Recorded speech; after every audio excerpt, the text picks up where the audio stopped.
So assault family violence cases occur between two individuals that either live together, are in an intimate relationship, whether they're dating, even if it's only a one night stand, or they're long term partners, or that they are related to in their immediate family. Generally speaking, in these cases, there is very little evidence of what happened other than the statements, the testimony of the alleged victim. More often than not, what we see in these kinds of cases is that an incident did occur, some sort of fight did happen, whether it was just a verbal altercation or it became physical. But then, after the police were called in the heat of the moment by the really angry individual, they later regret calling the police and getting them involved and having their loved one arrested and charged. And what ends up happening is they don't want their loved one to end up being actually prosecuted, convicted, going to jail, or anything bad happening. They want the case dropped. They want it dismissed. They don't want to cooperate with the prosecutor's office. They don't want to cooperate with the investigation after the arrest has occurred. And they definitely don't want to testify at trial. So if that's the circumstance that we're in, what we will do is we'll ask the alleged victim to sign what's called an Affidavit of Non-Prosecution. And this is a sworn statement they have to have notarized under the penalty of perjury, just like if they were on the witness stand. And in it, the victim agrees that they don't want to cooperate with the prosecutor. They state clearly that they don't want to testify. They know that they may be subpoenaed to testify, but they don't want to cooperate. They want the charges dismissed.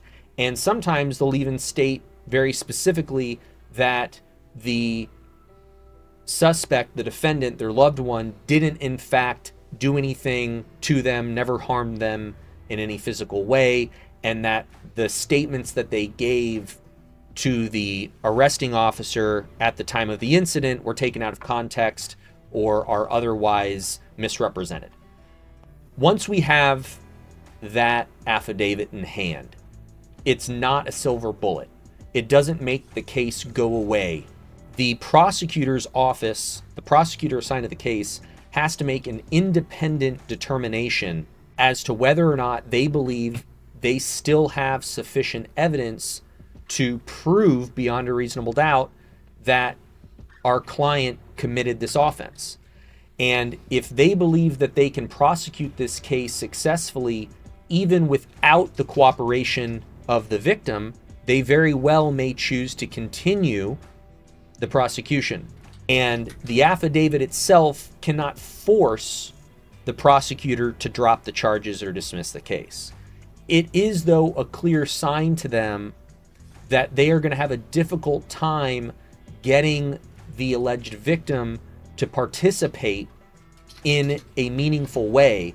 And it may be a red flag for them that even if they did get the alleged victim to show up to trial, they may not say what they want them to say as far as what happened, and could end up blowing up the case at trial. So 99% of the time, when we are in a situation where the only evidence that the prosecutor has to go off of is the testimony of the alleged victim, and the alleged victim has signed an affidavit of non-prosecution, we can eventually convince the prosecutor's office that it's in the best interest of justice to dismiss the case, because assuming that the affidavit is true, they don't have any other evidence to prove it otherwise. The other situation is when the alleged victim does want to participate in the prosecution.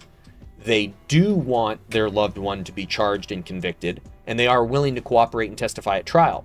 In that circumstance, as a defense attorney, we have to figure out if there is any other evidence besides the alleged victim's testimony that will back up their story. Is there surveillance footage of the incident? Are there text messages from our client and the victim where our client admits to anything? Were there other witnesses that are willing to show up to trial and testify that our client did in fact assault the alleged victim.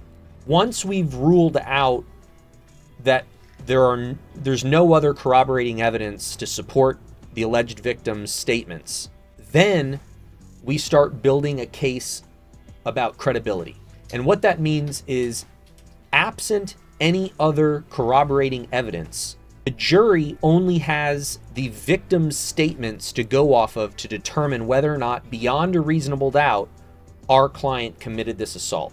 And so our job as the defense attorney is to build up evidence of our client's credibility so that our client appears to be trustworthy and honest, and do the exact opposite with the victim. Find evidence of the victim's lack of credibility. Any instances in which the victim may have lied in the past.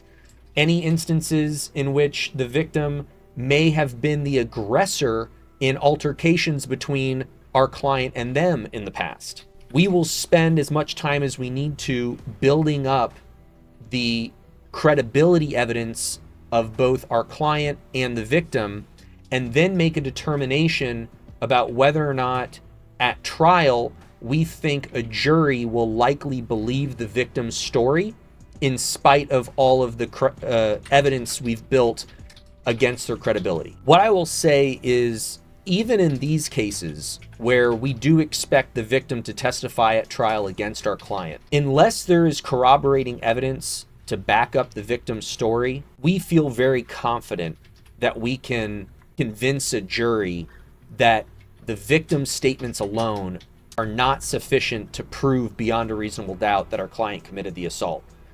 And so 9 times out of 10 in those circumstances, our opinion is that we should fight this case all the way to trial and put the victim on the stand and see if they can hold up under the scrutiny of cross-examination.